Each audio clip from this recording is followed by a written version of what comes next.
W jednym zdaniu mówiąc, NGWE 2 2 Pro jest świetną frajdą.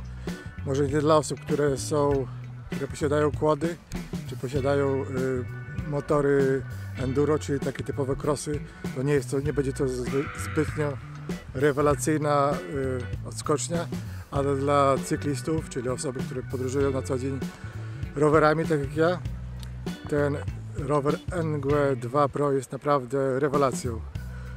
Głównie z powodów takich, że ma to wspomaganie elektryczne, jak również 20-calowe koła, które pozwalają na jazdę po wszystkich terenach. W wersji europejskiej nie ma możliwości odblokowania tego roweru. Jest niby fabrycznie zablokowany do 25 km/h w porównaniu do wersji amerykańskiej, która jest dużo mocniejsza i można tam podróżować niby do 70 km/h. Ja sprawdzając wiele różnych informacji na internecie na temat możliwości odblokowania tego, znalazłem głównie możliwości odblokowania na wersję międzynarodową, czy na wersję angielską, amerykańską. Jednak jakimś cudem przypadkowo znalazłem jakąś informację jedną i udało mi się odblokować tą europejską wersję do prawie 100 km/h, czyli wskazywało maksimum prędkości, które można było osiągnąć, to było 100 km/h.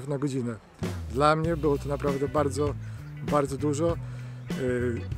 Po prostu rower był tak szybki i tak zrywny, że nieprzyjemny w podróży. I dla osób nie powielę Wam tego schematu, ponieważ będzie to dla Was niebezpieczne pod względem fizycznym. Możecie bardzo łatwo się skrzywdzić, nawet i przy 25 km/h, a co dopiero mówiąc przy 70 czy przy 60 na czymś, co jest tylko zwykłym rowerem. Kolejną rzeczą jest to, że zaoszczędzę Wam problemów z prawem, takim, że w większości krajów europejskich, czy nawet w Wielkiej Brytanii, wszystkie rowery, które są przestrojone na zwiększone obroty, są konfiskowane po prostu przez policję. Czyli zaoszczędzę Wam niepotrzebnych strat i niepotrzebnych wydatków. Głównie dlatego, że podróżując po ścieżkach rowerowych czy chodnikach, w większości krajów unijnych jest do 25 km/h. Jeżeli podróżujecie powyżej tej prędkości, musicie już mieć kask, prawo jazdy i wszystkie uprawnienia. Także podróżując bez tego narażacie się po prostu na spłacanie kredytów prawników. Jeżeli lubicie spłacać kredyty prawników i dofinansowywać ich standard życiowy, no to oczywiście możecie sobie znaleźć możliwość tego przestrojenia. Ja odradzam, ponieważ jeżdżąc 25 km/h po różnych terenach, jak do tej pory sprawdziłem, i po terenach takich bardziej, tak jak tutaj po parku, po terenach miejskich, jest to naprawdę wystarczające. Kolejną rzeczą, która jest dość problematyczna, to są te tarcze hamulcowe. Te tarcze hamulcowe są po prostu przystosowane do zwykłych rowerów. Jeżeli podkręcicie ten cały silnik do największej mocy, po prostu te tarcze hamulcowe nie wytrzymują presji. Jak sami widzicie, są zwykłe tarcze hamulcowe, przystosowane bardziej do rowerów niżeli motorów.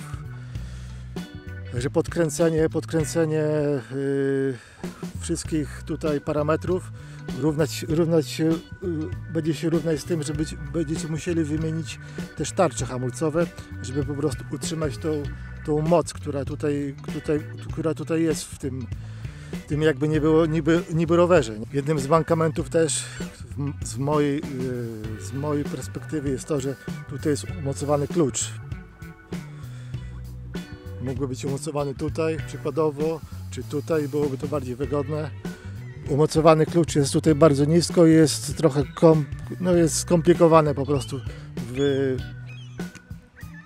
Skomplikowane, nie jest to akurat najlepszym rozwiązaniem moim zdaniem. Ja miałem też problem z z założeniem koła, bo te tarcze hamulcowe były po prostu czymś zblokowane. Tutaj pomiędzy tymi tarczami był jakby, nie wiem, zbita ziemia, czy po prostu korozja jakaś, nie? Musiałem to wszystko wygrzebać i dopiero założyć. Także to był jeden z problemów, które ja napotkałem w tym rowerze.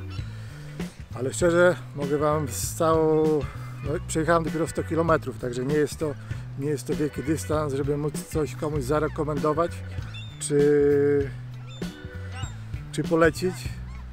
Ale nawet po tych 100 km to ja jestem zadowolony z tego kupna, bo to jest praktycznie jeden z najtańszych rowerów elektrycznych na grubych kołach, jakie możecie kupić na rynku obecnie.